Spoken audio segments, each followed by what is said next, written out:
जमाने के चेले। दोस्तों, फिल्मों में छोटे छोटे किरदार निभाकर उन फिल्मों को हिट से सुपरहिट करने वाले एक अभिनेता जिनका नाम है केस्टो मुखर्जी। एक से कितने में दोगे बोलो? 1 रुपए में। 1 रुपए में? हाँ।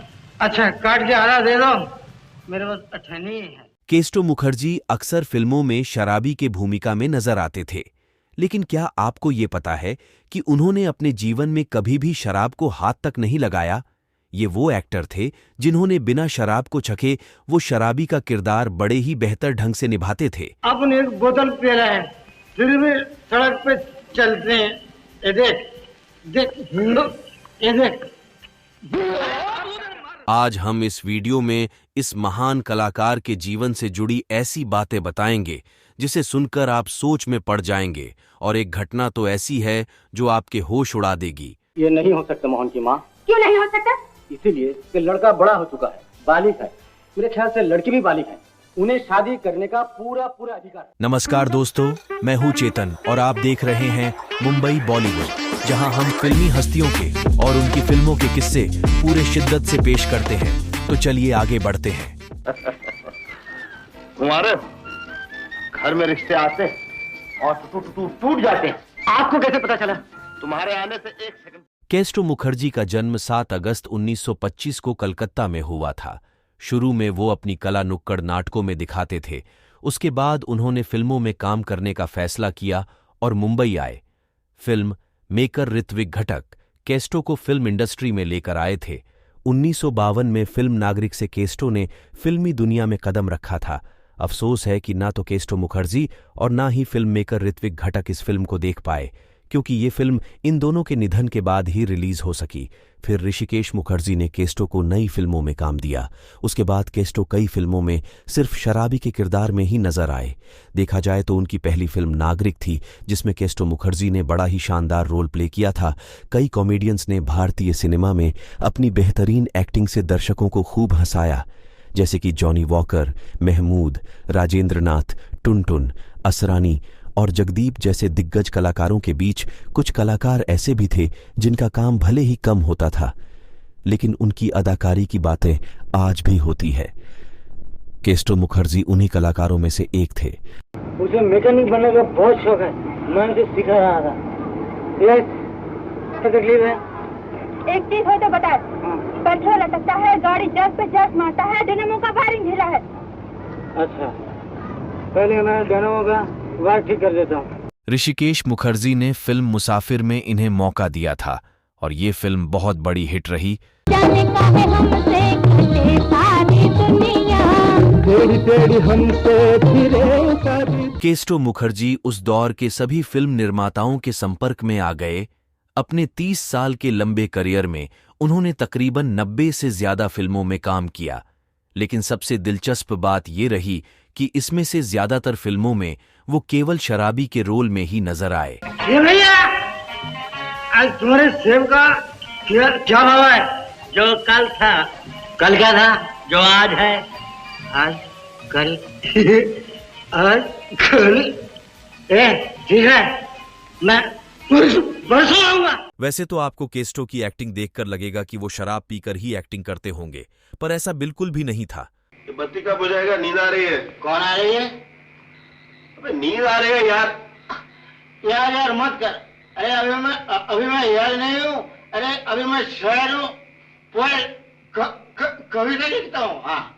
वैसे तो आपको केस्टो की एक्टिंग देखकर लगेगा कि वो शराब पीकर ही एक्टिंग करते होंगे, पर ऐसा बिल्कुल भी नहीं था।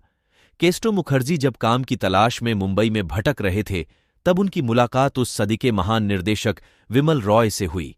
तब केस्टो ने उनसे कहा, साहब मेरे लायक कोई काम हो तो बता दीजिए। केस्टो की ये बात सुनकर विमलदा बोले, फिलहाल तो कोई काम नहीं है, फिर कभी आना। लेकिन काम के लिए परेशान केस्टो वहां से हिले ही नहीं और वहीं रुककर एक तक सिर्फ विमल रॉय को ही देखते रहे। तब केस्टो को देखकर उन्हें बेहद गुस्सा आ गया और तब उन्होंने केस्टो को कहा कि अभी एक कुत्ते की जरूरत है क्या, तुम भोंक सकते हो। केस्टो काम के नाम पर कुछ भी कर सकते थे। उन्होंने तुरंत इसके लिए हामी भर दी और बोला, हाँ मैं भोंक सकता हूं, बस एक बार मुझे आप मौका देकर देखिए। थोड़ी देर में उन्होंने कुत्ते की आवाज निकाली, और तब जब विमलदा ने केस्टो मुखर्जी के डेडिकेशन और काम के ललक की खातिर कुछ भी कर गुजरने की चाह को देखा तो उनसे रहा नहीं गया, और फिर विमलदा ने केस्टो को काम दे दिया, और यहीं से केस्टो मुखर्जी को फिल्मों में लगातार काम मिलना शुरू हो गया। अब एक फोटो खींच देंगे मेम साहब के साथ? नहीं, बाद में आपके साथ भी खिंचवा लूंगा। पहले मेम साहब से जाकर पूछो। मैं क्या? अन्नालाल आपके साथ फोटो खिंचवाना चाहता है। क्यों? नहीं मेम साहब, टूरिस्ट लोगों को दिखाऊंगा खंडर। दोस्तों, अब मैं आपको केस्टो मुखर्जी के जीवन की कुछ अनसुनी बातों को बताने जा रहा हूं, जिसे सुनकर आप दंग हो जाओगे, इसलिए प्लीज वीडियो को आखिर तक जरूर देखें। तो दोस्तों, केस्टो मुखर्जी बॉलीवुड के आधिकारिक शराबी के पर्याय बन गए। ये काम कर, हम तू इधर बैठ, मैं पुलिस को बुला के ला रहा हूँ।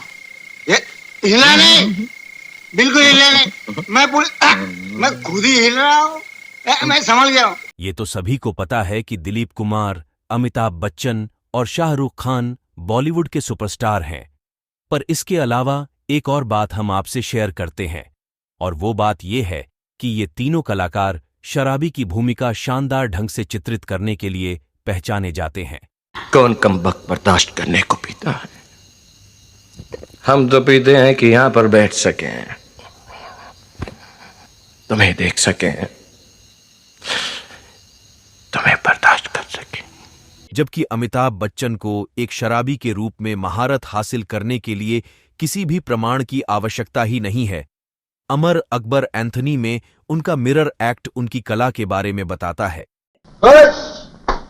तेरे को हम इसका स्टेज बोलता था कि दारू मत पी, मत पी, मत पी, दारू खराब चीज है। तू अगर दारू नहीं पियला होता तो क्या वो जाया तेरे को मारने दे सकता? लेकिन भारतीय सिनेमा के इतिहास में एक ऐसा अभिनेता है जिसकी शराबी के रूप में अभिनय ने फिल्मों के शौकीनों को स्तब्ध कर दिया। जी हां, आपने बिल्कुल सही अनुमान लगाया है, वो कोई और नहीं बल्कि केस्टो मुखर्जी है, जो बॉलीवुड के आधिकारिक शराबी के पर्यायबाजी बन चुके एकमात्र केस्टो मुखर्जी। नमस्ते बजरंगी भैया। बजरंगी मर गए, बजरंगी तो सरंगी बज रही है, सरंगी। हुआ क्या? हैरानी की बात यह है कि वास्तविक जीवन में नशे की लत वाले केस्टो मुखर्जी ने एक शराबी का किरदार इस तरह निभाया कि अमिताभ बच्चन और शाहरुख खान जैसे अभिनेताओं ने भी उनके अभिनय को सलाम किया और खुले तौर पर उनके प्रदर्शन से प्रेरित होने की बात स्वीकार की। केस्टो के नशे में धुत अभिनय में उनकी अविश्वसनीय डायलॉग डिलीवरी ने लोगों को सहज हंसी के साथ धराशायी कर दिया। तू बहुत जरा है। क्या हुआ? हमको पिलाकर डाउन करा, तू भागेगा? नहीं, मैं नहीं भागूंगा उस्ताद, मैं तो यही हूँ। भागना नहीं। नहीं, मेरा हाथ पकड़ लो, हाथ पकड़ लो, हाथ पकड़ लो, आज रास्ता। इसके अलावा उनके इनोसेंट एक्सप्रेशन, उनके आंखों का भेंगापन और उनके चेहरे पर लटके करली पतले बाल, इन सब चीजों ने उनके अभिनय पर चार चांद लगा दिए। मुस्कुराओ अन्नालाल। अन्नालाल रिलैक्स। बहुत हो गए साहब, जल्दी करो ना। हो गया। केस्टो मुखर्जी ने अपने 30 साल के करियर में शोले, पड़ोसन, बॉम्बे टू गोवा, चुपके चुपके, चाचा भतीजा, आजाद, इनकार, गोलमाल, खूबसूरत, परिचय, आपकी कसम, इन जैसी कई फिल्मों में काम किया। इनके फिल्मों की सूची बेहद लंबी है।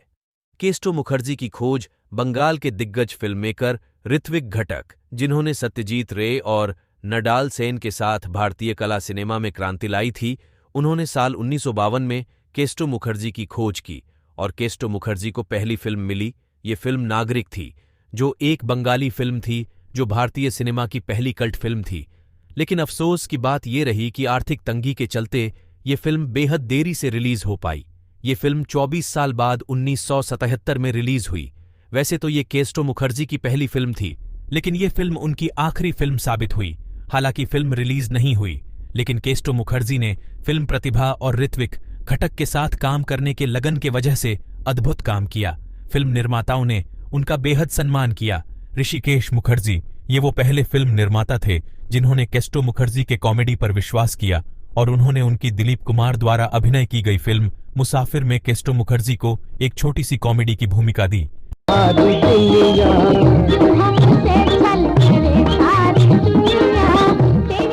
फिल्म एक औसतन हिट साबित हुई, लेकिन केस्टो मुखर्जी एक कुशल हास्य अभिनेता के रूप में अपना प्रभाव छोड़ने में कामयाब रहे। इसके चलते ऋषिकेश मुखर्जी ने उन्हें आशिक और देवानंद की फिल्म उसली नकली और फिर अगली फिल्म में राज कपूर के साथ दोहराया, और ये दोनों ही फिल्में हिट साबित हुई। इस प्रकार ऋषिकेश मुखर्जी और केस्टो मुखर्जी की अंतहीन यात्रा की शुरुआत हुई।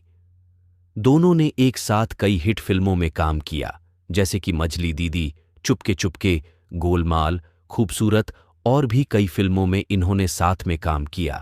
भाई मेरे को पिलाया, खूब पिलाया, खूब पिलाया, मैं खूब पिलाऊंगा, मिला दूंगा, मैं सब भूल दूंगा।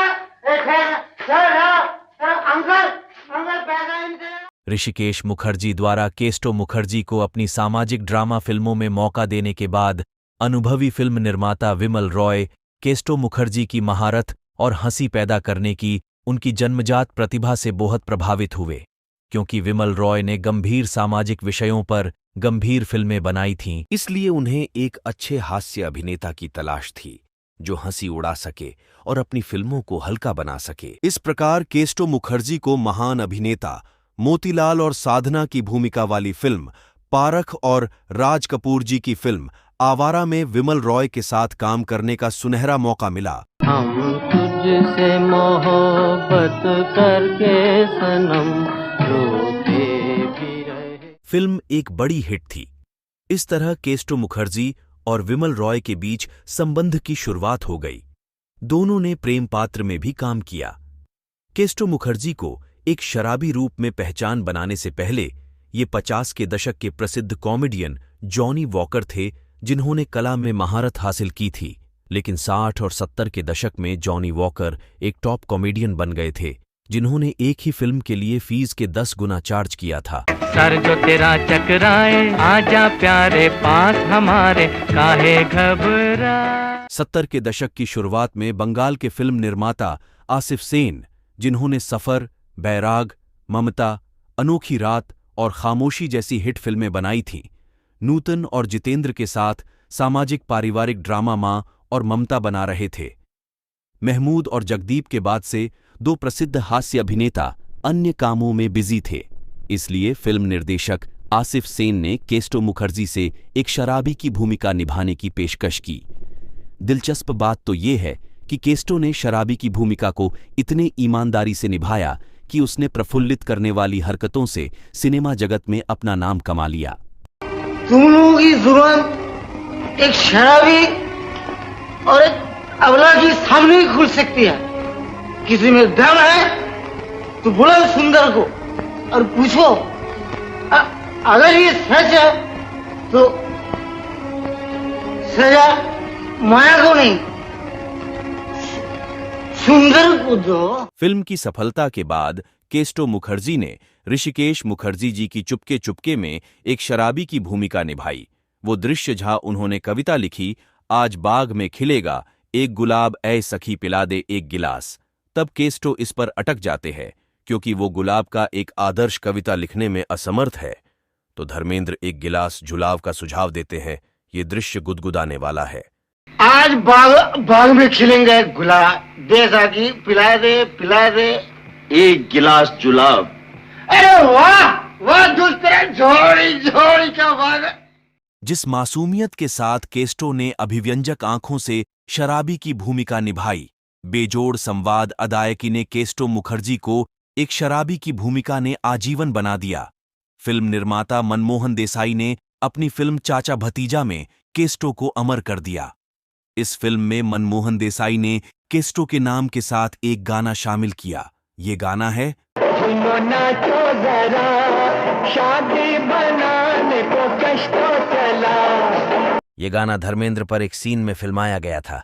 पीछे हल्ला। महान हास्य अभिनेता और फिल्म निर्माता महमूद उन कुछ निर्माताओं में से एक थे जो कॉमेडी की नब्ज जानते थे, जबकि अन्य फिल्म निर्माताओं ने केस्टो मुखर्जी को उनके शराबी अभिनय के लिए इस्तेमाल किया।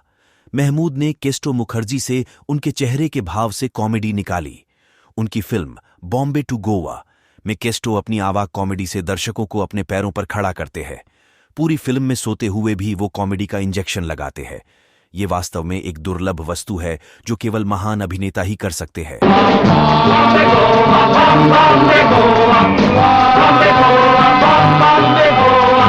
एक शक्तिशाली अभिनेता के रूप में केस्टो मुखर्जी की ताकत का अंदाजा इस बात से लगाया जा सकता है जब रमेश सिप्पी की मिल का पत्थर हिट होने वाली फिल्म शोले में केस्टो मुखर्जी ने सिर्फ 3 दृश्यों की कैमियो भूमिका की थी। जेलर के नाई केस्टो ने अपनी मासूम अभिव्यक्ति, अपनी आंखों की भद्दी और अपने चेहरे पर लटके बालों के पतले कर्ल के साथ अपनी भूमिका को उल्लेखनीय बना दिया। हमारे जेल में पिस्तौल थी, हमारे जेल में पिस्तौल यानी बगावत, खून की नदियां, सिपाहियों। तो दोस्तों, ये थी केस्टो मुखर्जी की कहानी, जिन्होंने एक सहकलाकार के रूप में अपनी ऐसी पहचान बनाई कि उनके द्वारा अभिनय की गई फिल्में हमेशा ही बॉक्स ऑफिस पर धमाका मचाती रहीं। आज के वीडियो में बस इतना ही। तो दोस्तों, आपको आज का हमारा ये केस्टो मुखर्जी जी का स्पेशल एपिसोड कैसा लगा हमें कमेंट सेक्शन में जरूर बताना।